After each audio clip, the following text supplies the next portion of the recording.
Damos gracias al Señor por esta oportunidad que Él nos concede nuevamente. Pero qué bueno que el Señor nos permite, a pesar de todas las circunstancias difíciles que estamos pasando, nos concede ocuparnos en su palabra, que es lo mejor. También en la oración. Y si bien es cierto, físicamente no nos juntamos, es muy hermoso poder vernos entre todos.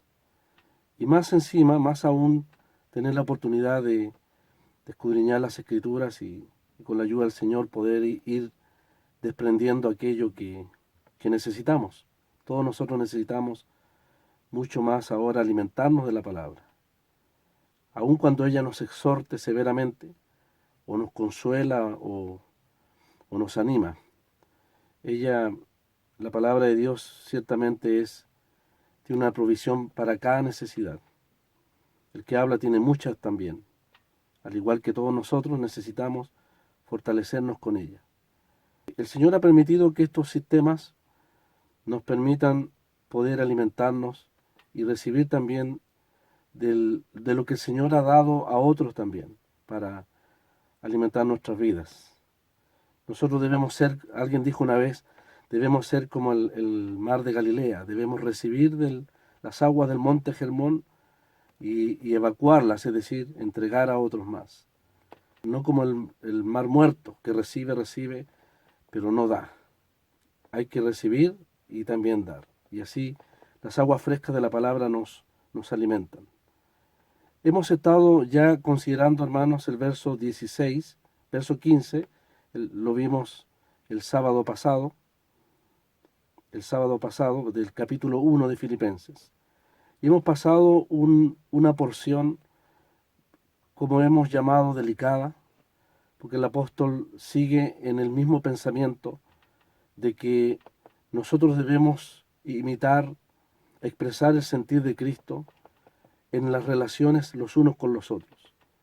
No solamente en una mente sacrificial, en una mente humilde, sino que de hecho en aquellas situaciones que de manera práctica lamentablemente se suscitan entre los hermanos, nosotros debemos aprender, como la palabra nos exhorta, a ocuparnos en aquellas situaciones. Hemos visto por lo menos, creo hermanos, que hasta el momento hemos visto 7 imperativos, o 5 imperativos del apóstol. Él nos ha dicho en primer lugar en el verso 5, haya pues en vosotros, y recurre al modelo supremo del Señor. Ya por ahí en el verso 2 del capítulo 2 nos ha dicho completad mi gozo. Y tiene que ver también con abundar en aquellos ingredientes que hemos visto, que son muy, muy hermosos y necesarios en lo que es el ámbito de la comunión de la iglesia. Los voy a volver a repetir si alguien se ha olvidado. El apóstol ha hablado del consuelo en Cristo, el consuelo de amor, la plenitud del Espíritu, o más bien dicho, la comunión del Espíritu. Ha hablado también del afecto entrañable y de la misericordia. Las 5 barras que unen las tablas del tabernáculo, espiritualmente hablando, ninguna de ellas puede faltar. El apóstol nos ha exhortado entonces, y cuando el apóstol usa una expresión imperativa, sabemos que es un mandamiento del Señor. Y no tenemos excusa si nosotros no nos aplicamos o no nos sujetamos a lo que el Señor nos exhorta. Nos ha dicho entonces, completad mi gozo, que estas verdades preciosas abunden, rebosen, ha dicho el apóstol. Nos ha llevado a la responsabilidad de disponer nuestras vidas en el sentir de Cristo. Haya pues en vosotros este sentir. Y ahí en el verso 12, en cuanto a las situaciones que se presentan entre hermanos, lamentablemente, tristemente, y que anhelamos un día que todo eso se acabe, y ciertamente va a ser en la gloria, en la presencia del Señor, nos ha dicho el apóstol también, ocupaos. Ahí en el verso 12 dice, ocupaos en vuestra salvación con temor y temblor. Y hemos aplicado ese texto, digo aplicar, no queremos ser dogmáticos, dentro de las 2 aplicaciones o implicaciones que tiene el texto, lo hemos aplicado tratando de seguir el pensamiento del apóstol, de que nos lleva a considerarnos, a considerar a los otros como superiores a nosotros mismos. Nos ha dicho que actuemos con humildad los unos con los otros. para el apóstol Pablo y para el Señor también, es de su complacencia. Y ojalá todas las dificultades, desacuerdos y conflictos sean solucionados en esta vida. Porque en el verso 16 el apóstol va a hablar del tribunal de Cristo. La expectativa nuestra es el Señor, por supuesto, su gloria, su presencia. ¿Quién no lo anhela? Pero también debiera solemnizarnos el hecho de que nuestra reunión con Él también va a implicar nuestro examen con Él, nuestro examen delante de Él. Por lo tanto, no solo el servicio, no solamente el crecimiento espiritual que menciona aquí el verso 15 y 16 serán examinados, sino también aquellas cosas pendientes. El Señor nos ayuda a examinarnos en este tiempo especial de confinamiento, a examinarnos profundamente si hay alguna relación, si hay alguna comunión dañada, afectada, en la cual yo tenga responsabilidad y el Señor me dé no solamente la sumisión, humildad necesaria para poder arreglar eso. No sea que el Señor venga pronto y me halle en su presencia avergonzadamente, parece extraño decirlo, avergonzadamente tener que reconocer mi responsabilidad en su presencia, porque a Dios le complace realmente que nosotros nos ocupemos en estos aspectos. Lo ha venido diciendo, ha exhortado no solo a los ancianos, entendemos así, los mencionados en el primer capítulo, los sobreveedores, sino a todos los creyentes, hombres y mujeres, entendemos espirituales, a quienes el Señor puede dar esa tarea, puede animarles, puede energizarnos, como ha dicho en el verso 13, ese Dios que produce, que trabaja en la voluntad, que trabaja en los resultados también, aún en aquellas empresas espiritualmente hablando más imposibles. Vuelvo a repetir que si el Señor fue capaz de doblegar la voluntad de un apóstol Pablo, si el Señor fue capaz de producir un cambio profundo en corazones muy duros, ¿cuánto más podrá hacerlo? Y debiera hacerlo nosotros, que somos creyentes, que tenemos al Espíritu Santo y que somos exhortados a seguir ese ejemplo del Señor. Por lo tanto, el imperativo es: haya pues en vosotros este sentir, ocupaos en vuestra salvación. Ha dicho en el verso 12. Ahí en el verso 14 dice: haced todo sin murmuración y contiendas.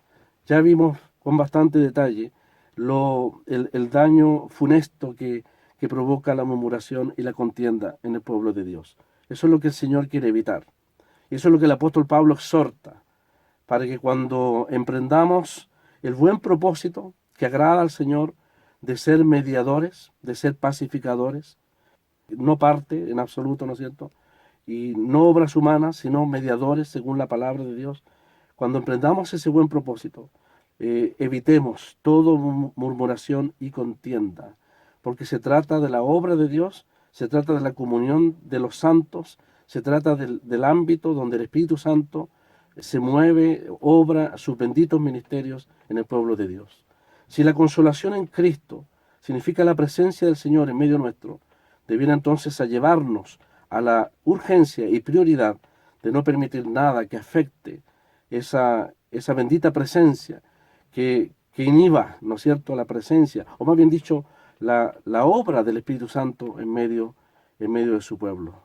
Estos son ingredientes delicados y muy sensibles, como lo es el Espíritu Santo, a todo aquello que va contra su voluntad.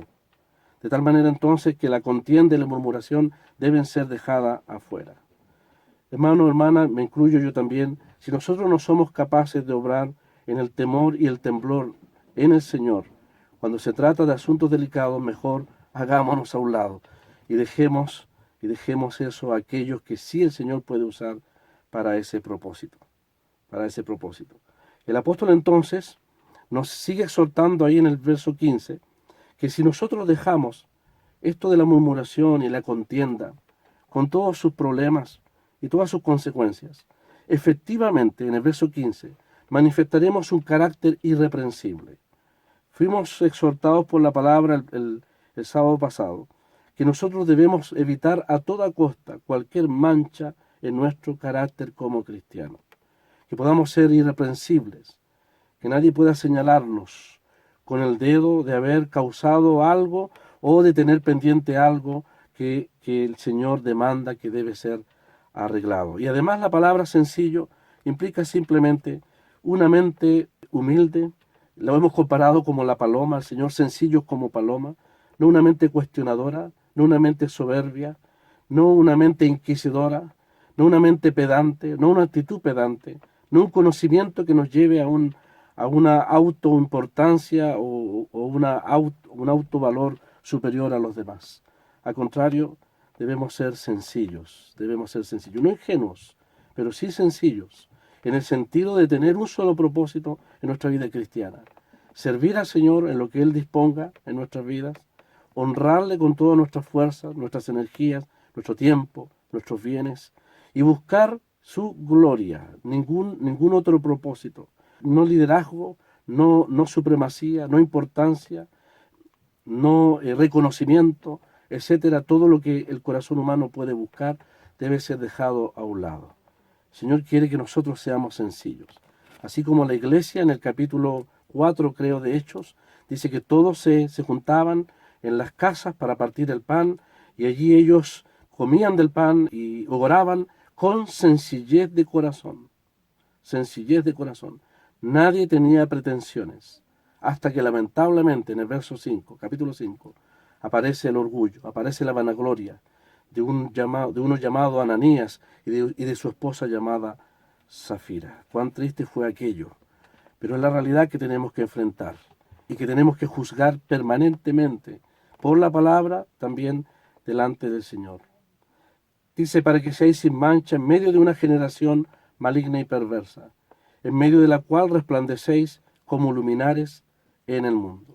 El Señor entonces quiere que seamos irreprensibles en cuanto a este tema de la murmuración y la contienda, que seamos sencillos como palomas, sencillos, con un solo propósito: el propósito de honrar al Señor, serle fiel, sin mancha, ninguna mancha en el tribunal de Cristo, como luminares en el mundo, ejemplo ante los de fuera, y además asidos, verso 16, que es el verso que vamos a considerar en esta tarde. Dice: asidos de la palabra de vida, para que en el día de Cristo yo pueda gloriarme de que no he corrido en vano, ni en vano he trabajado.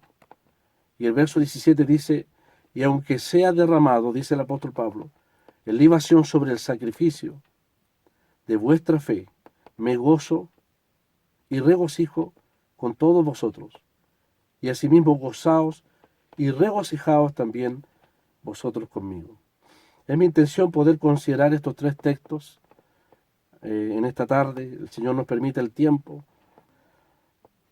Entonces, hermanos, en el verso 16 el apóstol presenta otra característica del creyente, lo que nosotros debemos expresar delante de Dios y delante de los hombres. Mire cómo el verso 16 dice: asidos, cogidos, agarrados, ¿no es cierto? Firmemente, esa es la idea, de la palabra de vida. Aquí el apóstol le otorga este carácter a la Biblia, a la palabra de Dios, la palabra de vida. La idea aquí es la de una antorcha, es de sostener firmemente una antorcha para poder compartir la luz. Es agarrar firmemente, aferrarse a esa antorcha, que es la palabra de Dios, como el apóstol Pedro nos dice también, hablando de la palabra profética más segura. La idea aquí es, como somos luminares en el mundo, como debemos ser irreprensibles y sin mancha delante del mundo, debemos también compartir la luz de la palabra de Dios a aquellos que el apóstol ha llamado aquí una generación maligna y perversa. Una generación, sí, maligna y perversa, pero que necesita imperiosamente de la gracia de Dios. Nosotros tenemos la palabra, nosotros tenemos la luz, nosotros tenemos la Biblia. No podemos hacer reuniones. La iglesia es columna y baluarte de la verdad. Es la luz del mundo. Es la que impide el misterio de la iniquidad, de la maldad que se consolide definitivamente en este mundo. Por lo tanto, con la palabra de Dios somos llamados a alumbrar a aquellos que están sin Cristo y sin salvación. Dice: para que, asido, dice, de la palabra de vida, para que en el día de Cristo, dice el apóstol, yo pueda gloriarme de que no he corrido en vano, ni en vano he trabajado. claramente el día de Cristo, lo entienden los hermanos, la mayoría de los hermanos lo entienden así, que se refiere al tribunal de Cristo. No es el día del Señor. El día del Señor es un término profético, prácticamente técnico, que se refiere a los grandes juicios que vendrán sobre la tierra, como ustedes lo saben, a partir después de la venida del Señor por su iglesia, y hasta la destrucción de los cielos y la tierra visibles, ese largo periodo llamado el día del Señor. Pero el día de Cristo se refiere exclusivamente a ese día especial cuando todos nosotros delante del Señor tendremos que ser examinados o ser hechos manifiestos delante de Él. Alguien podría preguntar, bueno, ¿cómo es el asunto?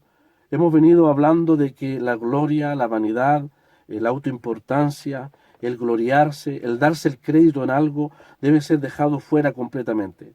Y resulta que el apóstol Pablo aquí en el verso 16 nos dice para que yo pueda, dice, gloriarme, que no he corrido en vano ni en vano he trabajado. Sí, hermanos, el apóstol Pablo está hablando de gloriarse, pero no aquí en la tierra. Está hablando de gloriarse en el cielo, donde vamos a enfrentar la realidad y no la apariencia. Es la única gloria que vale y que va a valer cuando estemos delante del Señor y el Señor examine nuestras obras, nuestra vida espiritual, nuestras dificultades no arregladas. En ese día, todo el crédito será ciertamente para Dios.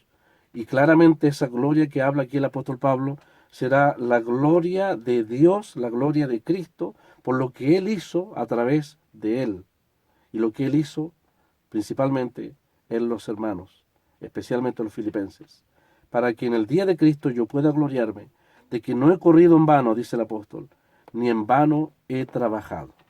Aquí entonces, frente a nosotros, está un hecho realmente, no sé si llamar terrible, frustrante, serio, y es el hecho de que nosotros podríamos correr toda nuestra vida en un aparente servicio y todo ser en vano.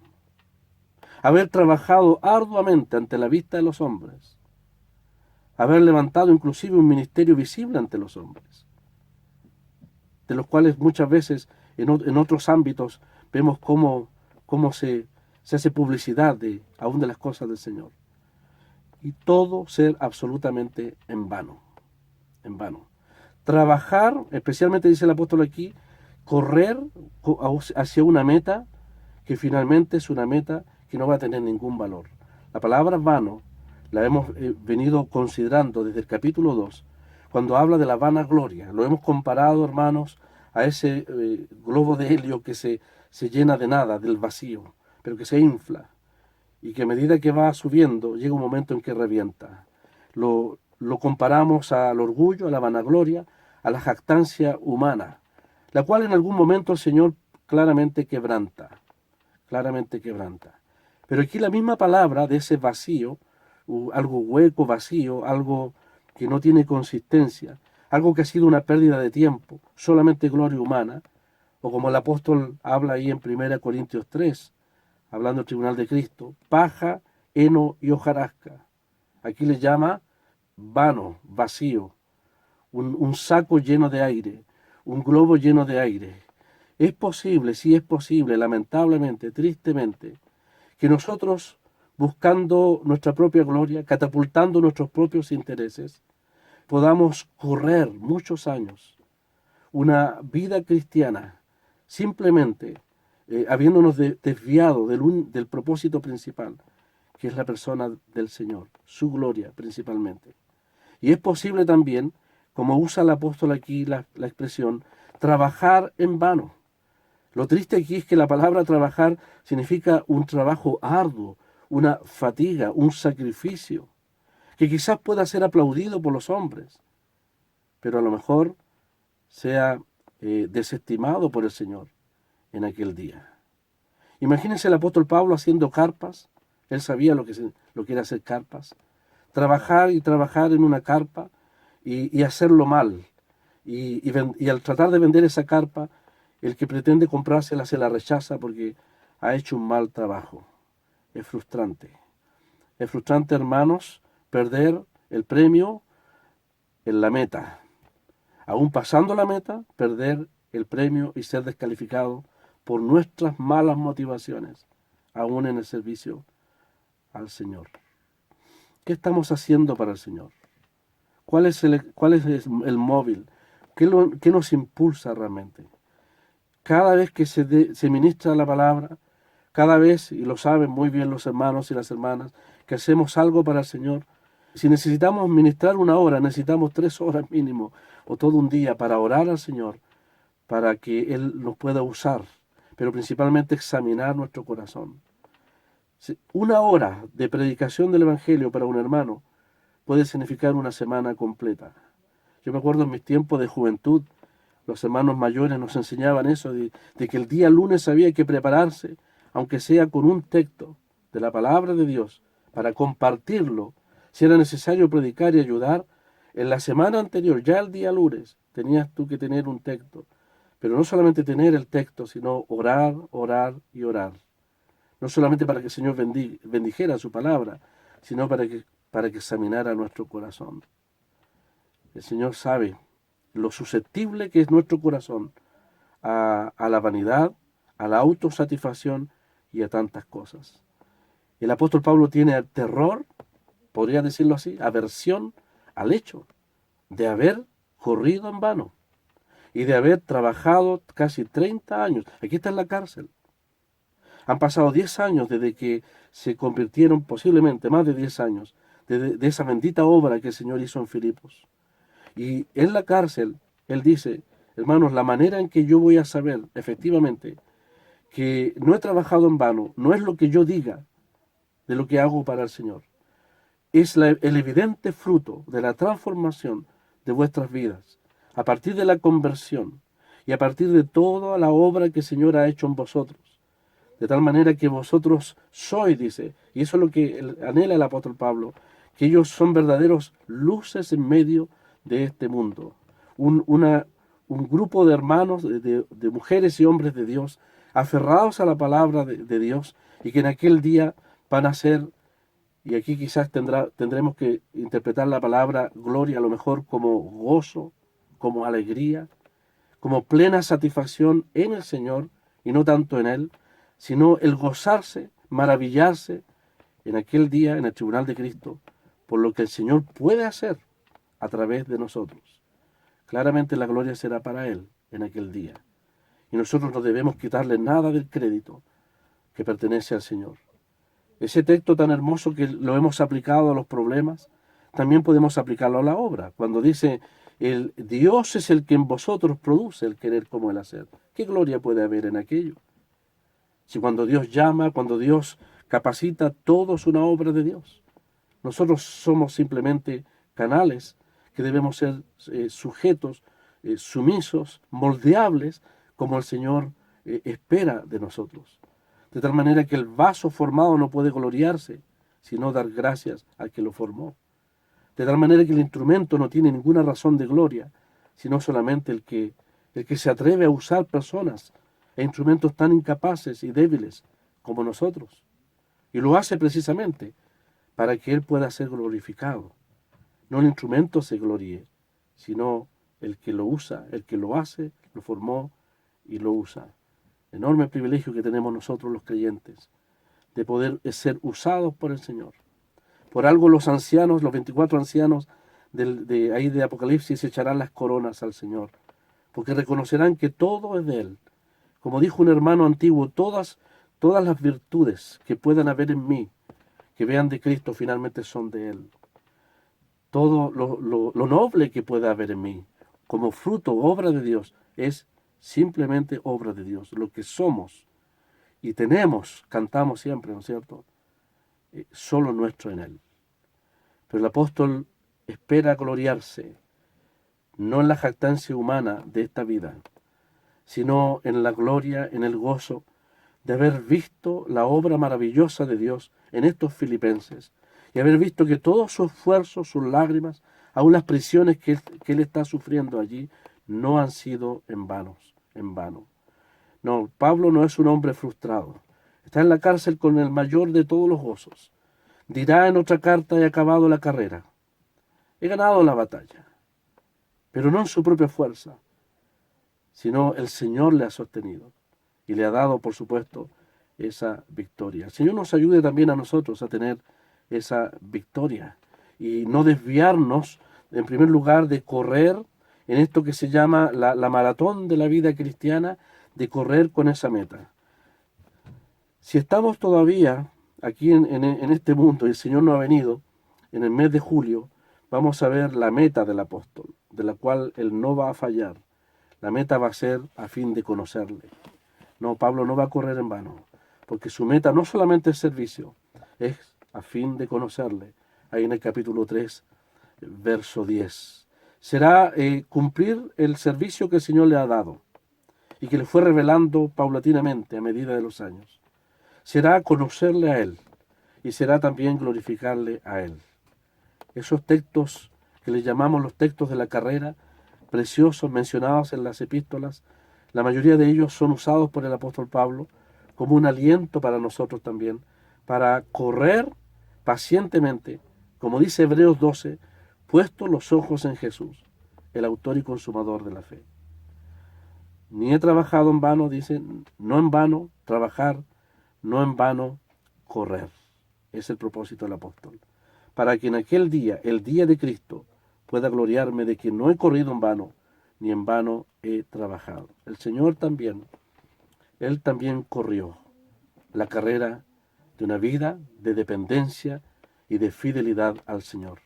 La carta a los Hebreos nos dice que pongamos los ojos en aquel que por el gozo puesto delante de Él, la gloria de su Padre, la aprobación de su Padre, el ver el fruto de la aflicción de su alma, el gozo puesto delante de Él, el Señor corrió.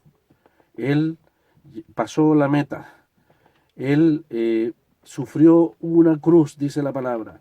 Aún el obstáculo más grande, la cruz misma, Él venció. Sufrió una cruz, el cual por el gozo puesto delante de Él, sufrió la cruz. Y se sentó, dice, a la diestra del trono de Dios. Entonces, el Señor es el ganador de la maratón. El Señor es como aquel hombre que cuando entra en el estadio de la maratón, todos se ponen de pie para contemplarle. Todos los demás, dice el autor a los Hebreos, están en la galería. Ya corrieron. Pero todos se ponen de pie cuando el ganador de la maratón entra al estadio. Y todos ponen los ojos en él. Porque él es el ejemplo, no solamente de vida, sino que también nos alienta en nuestra carrera cristiana. El cual, dice, sufrió la cruz y se sentó a la diestra de la majestad, a la diestra de Dios. Considerad aquel, dice Hebreos, que sufrió tal contradicción de pecadores contra sí mismo, para que vuestro ánimo, y eso es para los que corremos y desmayamos, eso también es para los que están a la vera del camino, ya no corriendo, para que vuestro ánimo, dice, no se canse hasta desmayar. El ejemplo bendito, sublime, de perseverancia, de valentía, de fidelidad del Señor, de constancia del Señor, es el único que puede animar al cristiano cansado, al cristiano abrumado. Mientras tengamos los ojos puestos en Él, eso habla de fidelidad, lealtad, amor, propósito, meta, puestos los ojos en Él. Aunque hayan obstáculos, nada impedirá que lleguemos y pasemos la meta. ¿Cuál es la meta en Hebreos? La meta es alcanzar buen testimonio, terminar la vida. Si el Señor no viene todavía por su iglesia, la meta es alcanzar un buen testimonio delante de Dios y delante de los hombres. Ese es el mejor epitafio que nos pueden poner en la tumba si el Señor no viene. Este o esta alcanzó buen testimonio. Mediante la fe, dice la palabra. El apóstol Pablo entonces pasa ahora a otro versículo que no sé si lo alcanzaremos a ver. La verdad es que queda poco tiempo, pero yo quiero, por lo menos en vista del tiempo, dejar los pensamientos principales que el apóstol aquí nos menciona, y con la ayuda del Señor el próximo lunes, vamos a ver con más detalle el ejemplo de Pablo en el verso 17 y 18, el ejemplo de Pablo en su mentalidad humilde y en su mentalidad sacrificial. El ejemplo de Timoteo y Epafrodito, a partir del verso 19 hasta el final, como un ejemplo también de sacrificio y humildad. Pablo se pone de ejemplo 2 versículos, uno en realidad, cuando habla de él, pero dedica gran espacio para hablar de su amado hermano Timoteo y de su amado hermano, aunque sea joven. No es el gran apóstol, es el joven Epafrodito. Pero el apóstol Pablo dedica, más que un acto de deferencia, sino de reconocimiento, dedica un gran espacio para resaltar el ejemplo de estos hombres de Dios, que también es el ejemplo que nosotros debemos seguir y que nos ha venido exhortando en todo este capítulo 2. El ejemplo supremo al Señor. Luego entonces el apóstol Pablo. Dice el verso 17, y aunque sea derramado en libación sobre el sacrificio y servicio de vuestra fe, me gozo y regocijo con todos vosotros. Y asimismo gozaos y regocijaos también vosotros conmigo. A propósito de los imperativos, quiero decirles, hermanos, que los dos últimos están en el verso 18. Gozaos y regocijaos. Sí, tenemos responsabilidad. Haya en vosotros este sentir. Completad mi gozo. Ocupaos en vuestra salvación. Haced todo sin murmuración. Pero mire qué maravilloso imperativo del apóstol. Gozaos y regocijaos. ¿Será, hermanos, que cuando uno obedece la palabra de Dios, efectivamente el corazón se llena de gozo y regocijo? ¿Habrá gozo y regocijo cuando se dilata la obediencia a la palabra de Dios? Es imposible. Por eso el gozaos y el regocijaos está al final. Porque si obedecemos la palabra de Dios, claramente nos vamos a regocijar. Pablo en el verso 17 está hablando de un acto de sacrificio y un acto de abnegación. Está reconociendo el sacrificio de otros y bajándole el perfil a lo que nosotros podríamos llamar un gran ministerio, un gran apostolado, una gran obra. Ciertamente que lo es y será reconocido en aquel día. Pero el apóstol Pablo quiere bajar el perfil para darle el carácter, atribuir el carácter de la importancia del acto de los filipenses, de esa comunión práctica que ellos han tenido a través de los años. El apóstol Pablo, como el Señor, reconoce la importancia de los pequeños actos, de los inadvertidos actos, de los pequeños gestos, del vaso de agua dado a uno de mis pequeñitos. La obra inadvertida, lejos de la mirada de los demás. Dios reconoce el valor de aquellas. Yo me acuerdo hace años había un comercial de un producto que decía las pequeñas grandes cosas que te llevan a triunfar. Los que somos de los años 80 nos acordamos de eso. Las pequeñas grandes cosas que te llevan a triunfar. Nunca esperes el momento de una gran acción. ¿Se acuerda lo que cantamos? Aquellas pequeñas cosas que son de mucha importancia para Dios. Pablo va a atribuir un tremendo valor al acto de desprendimiento, de comunión de estos filipenses. Y aunque sea derramado en libación, para aquellos hermanos o personas que se conectan que no saben lo que es la libación, tenemos que explicarle que en los sacrificios del Antiguo Testamento, los sacrificios llamados levíticos, dentro de la serie, distintas series de sacrificios o tipos de sacrificios, había uno muy especial que se llamaba el holocausto, que se traduce como el todo quemado, donde la víctima, ya sea un cordero, un carnero o un buey, era ofrecido sobre el altar de bronce en el tabernáculo o en el templo de Israel, y donde el cuerpo de la víctima era quemado completamente. Ese era un holocausto. Pero Dios le agregaba algo más a aquello. Él le llamaba sacrificios de olor grato, de tal manera que el cuerpo del animal, cordero, carnero, novillo o buey, podía ser totalmente quemado, como expresión de devoción absoluta, de sacrificio completo, de entrega total. Eso es lo que quería representar un judío cuando ofrecía eso al Señor. Estaba expresando que ese era el sentir de su corazón hacia Dios, pero Dios agregaba algo especial. Le llamaba ofrenda de olor grato simplemente cuando se derramaba una porción de vino sobre el cuerpo que está siendo calcinado allí, quemado en el altar. Eso se esfumaba como un humo, como un vapor, pero desplegaba un olor que la Biblia le llama de olor grato. De tal manera entonces que para un cordero, si eran 6 litros de vino, para un cordero se echaba la cuarta parte. Calcule usted más o menos 2 litros sobre un cordero. Si era para un carnero, era la tercera parte. Así que podríamos decir, si estoy mal en los cálculos, sáquelo usted, era la tercera parte, realmente. Y para un novillo o un becerro, era la mitad de los 6 litros. Un hin de vino, dice la palabra. 6 litros, si no me equivoco, era la mitad. Yo me preguntaba hoy día, estudiando ese texto, ¿por qué no hay un sacrificio donde el vino vertido, el olor grato, sean los 6 litros completos, el incompleto? Me imagino yo porque solamente uno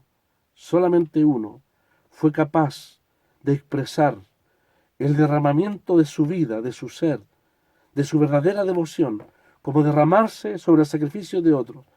Nadie más y nadie menos que la persona del Señor. Ese está reservado al Señor. Si la Escritura no lo menciona, no hay mención de aquello en la Biblia, es porque en la cruz del Calvario, el que vertió todo el de vino, la plenitud de la entrega, de la devoción, la expresó el Señor en la cruz del Calvario.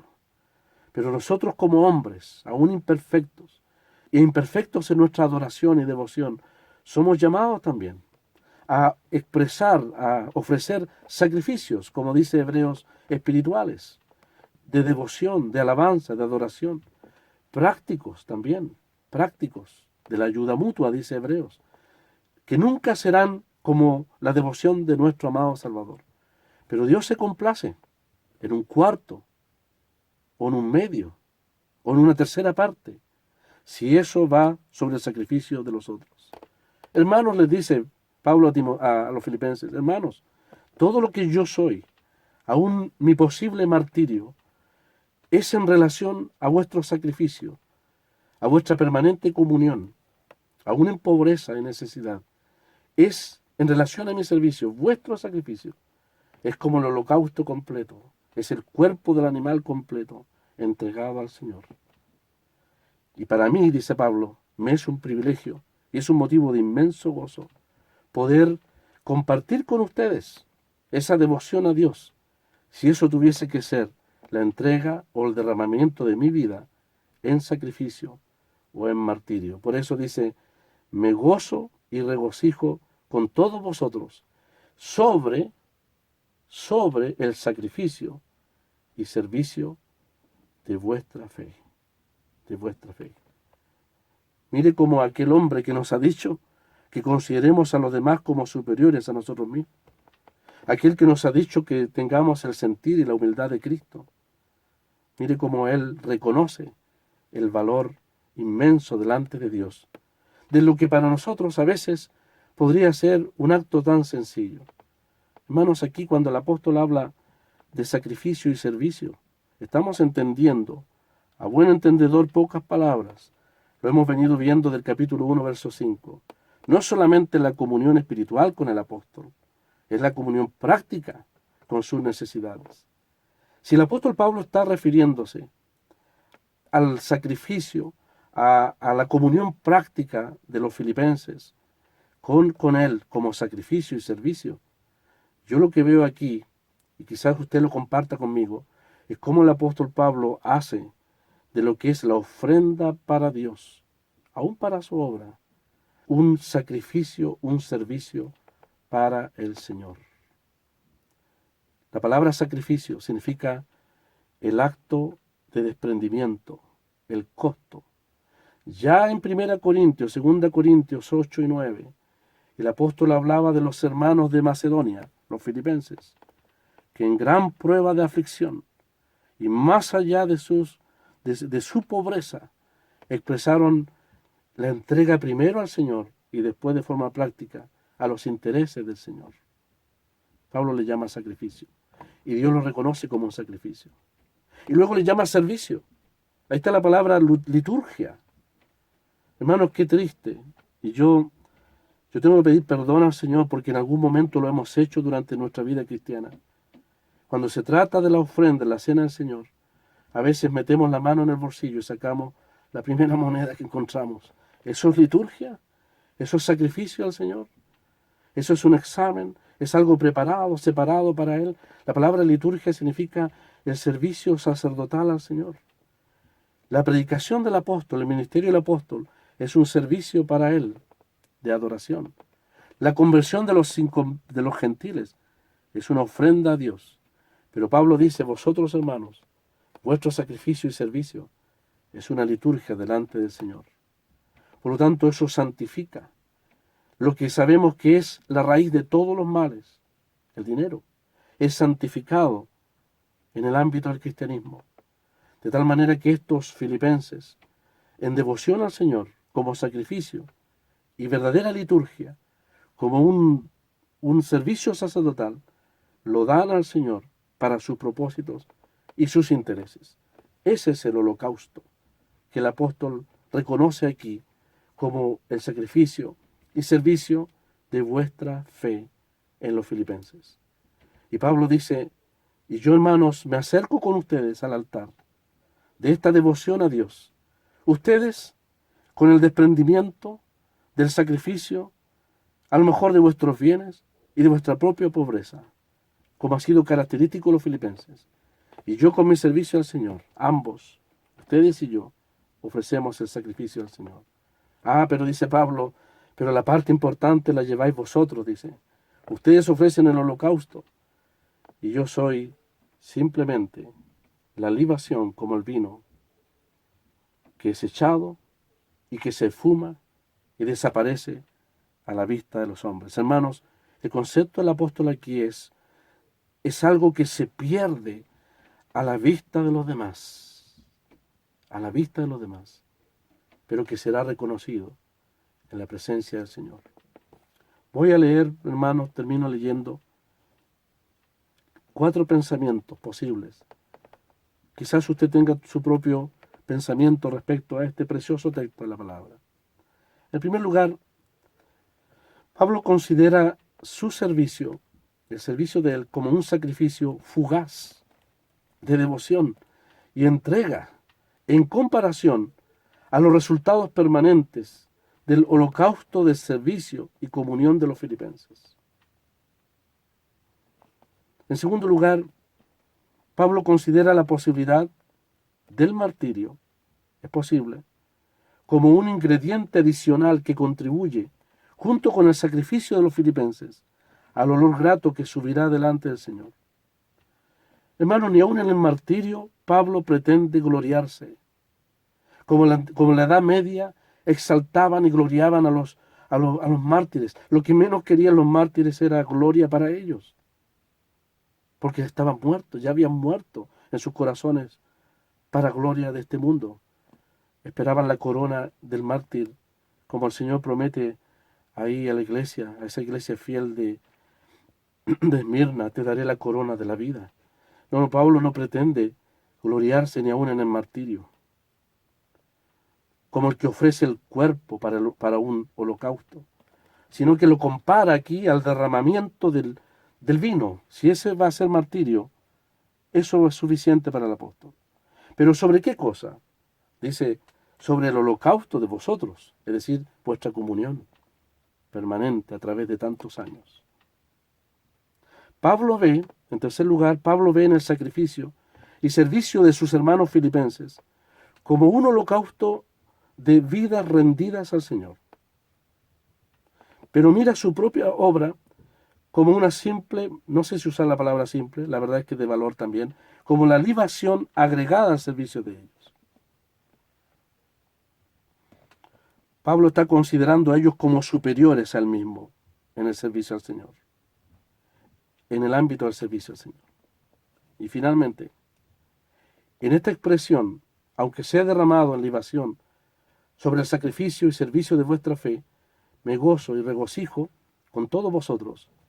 Pablo está viendo en el sacrificio y servicio de ellos como el más grande hecho u obra realizada por ellos. Hecho posible. El sacrificio del apóstol, la libación del apóstol, ha sido hecho posible por la ofrenda de ellos. No es más que una copa de vino que se consuma en un momento. Y vuelvo a insistir, hermanos, se pierde de vista ante los demás. No, Pablo no pretende pasar a la historia como un mártir, al cual tendrán que ponerle una estatua en las catedrales de la Edad Media. Lo digo con respeto. Ni una aureola de mártir y de santo. Cuando uno se sacrifica, cuando uno lo hace en devoción al Señor, no espera que nada de la gloria que pertenece a Él le sea quitada. La gloria, el reconocimiento, la alabanza, el encomio, la aprobación será delante del Señor y no en esta vida. Es lo que el apóstol nos está expresando. ¿Cómo debemos entonces nosotros imitar el ejemplo de estos hombres? Con razón el apóstol decía, ya no vivo yo. Y ese ya no vivo yo abarca inclusive el ámbito de su propia gloria, de su propia importancia.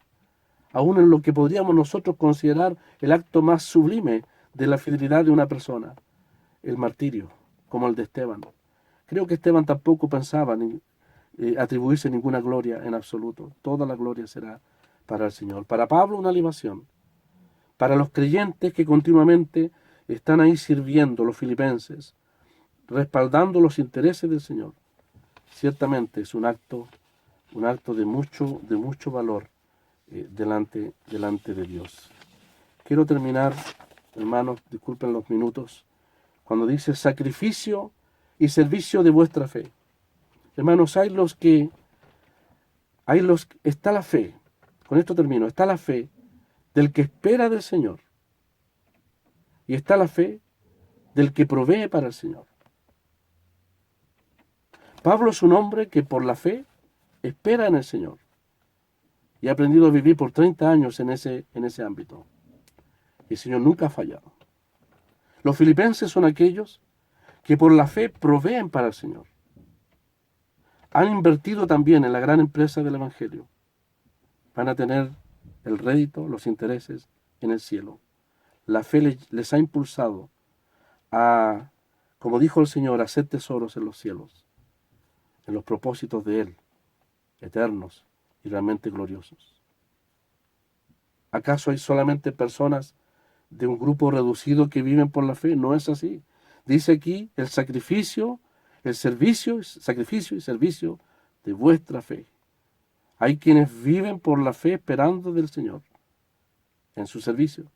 Y hay quienes viven por la fe proveyendo para el Señor en su servicio. Para usted será el holocausto, para otros será la libación, o viceversa. Ambos tendrán premio, recompensa en aquel día. Porque finalmente la Escritura dice, el Señor no es deudor de nadie.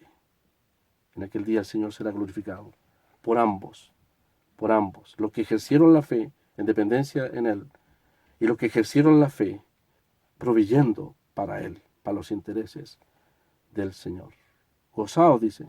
Verso 18, asimismo, gozaos y regocijaos también vosotros conmigo.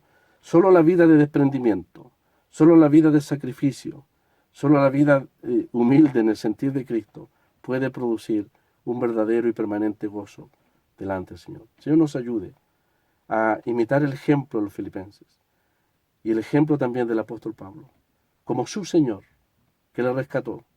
Ejemplo de autonegación, ejemplo de sacrificio, ejemplo de humildad, ejemplo de uno que, si tiene que pasar desapercibido, aún en su propio martirio, que sea para la gloria del Señor. Es lo que este hombre buscó toda su vida. Y el Señor nos ayude también a tener ese más alto motivo móvil y razón de nuestro servicio, de nuestro correr y de nuestro servir. Dios nos libre de haber trabajado, servido o corrido en vano en aquel día. El Señor bendiga su palabra.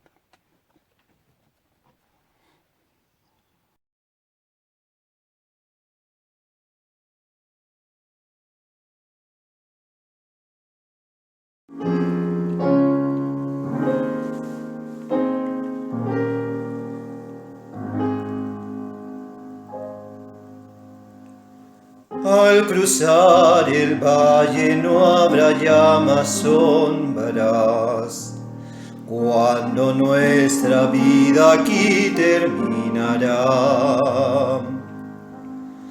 Al oír celestes voces que nos llaman, remontando nuestro vuelo al hogar. Sombras, no habrá más sombras, cuando al fin la carga quede atrás. Sombras, no habrá más sombras, cuando al fin corona nos dará. Al dejarnos los amados no habrá sombras, si confiaron en la sangre de Jesús. Pues sabemos que muy pronto los veremos en el gozo de la gloria en plena luz. Sombras, no habrá más sombras, cuando al fin la carga quede atrás. Sombras, no habrá más sombras, cuando al fin corona nos dará.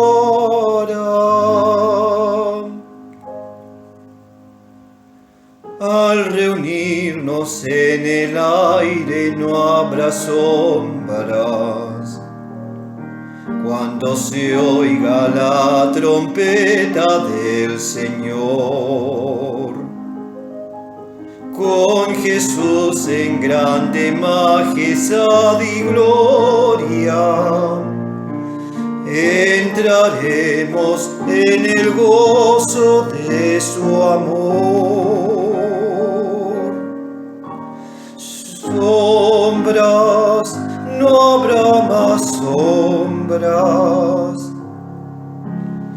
cuando al fin la carga quede atrás. Sombras, no habrá más sombras, cuando al fin corona